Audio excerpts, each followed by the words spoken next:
Sawang-sawa ka na ba sa adobong puset? Naku, try mo 'tong recipe na 'to, napakasarap, malinamnam, hindi magsasawa ang pamilya. Meron tayo ditong 1 kilong puset. Linisin lang muna natin, tanggalin yung ngipin nito at paghiwalayin ang ulo. After natin ito malinis, ito naman yung ating next step. Bali nakahiga yan na katulad nito, pero itatagilid lang natin. Gugupitin lang natin ito sa gitna. Diba? Bubusay ko lang ito ng konti, yung ating puset, kasi nalalansahan talaga ako dito. Ating paminta.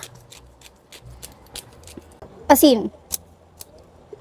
Hintayin lang natin bumuka yung pinaghiwaan natin sa squid or sa puset. After natin ito makita na nakabuka na o pumuti na yung ating puset, tanggalin na natin. Lagay tayo ng konting mantika. Gigisa-gisa na tayo dito. Garlic,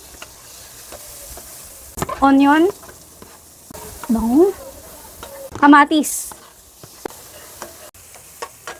At ilagay na natin dito kahit mga 1 to 2 tablespoon ng tomato paste. So ito ay gisahin lang natin para matanggal yung asin yung ating tomato paste.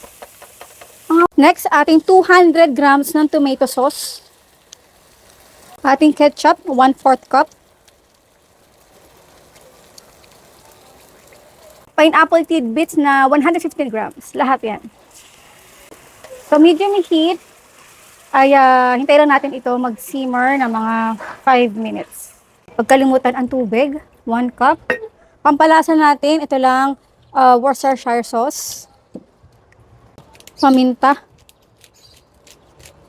beef powder. Tikman nyo kung okay na sa inyong panlasa, kung pwede pa mag-add pa ng kaunti pang asin or asukal. So ito guys, nasa high heat ako. Papakuluan ko lang ito hanggang sa medyo mag-absorb ng konti yung ating sauce.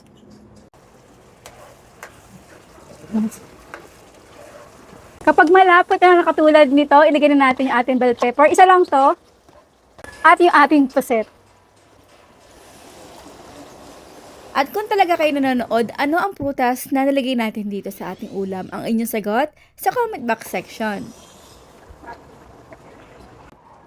Kaya gusto ko yung ganitong klaseng presentation minsan. Kasi hindi tayo mahirap pa maghiwa-hiwa. Kagat-kagat na lang. Ayan. Diba? Yung mga hiwa-hiwa na yan, may purpose yan.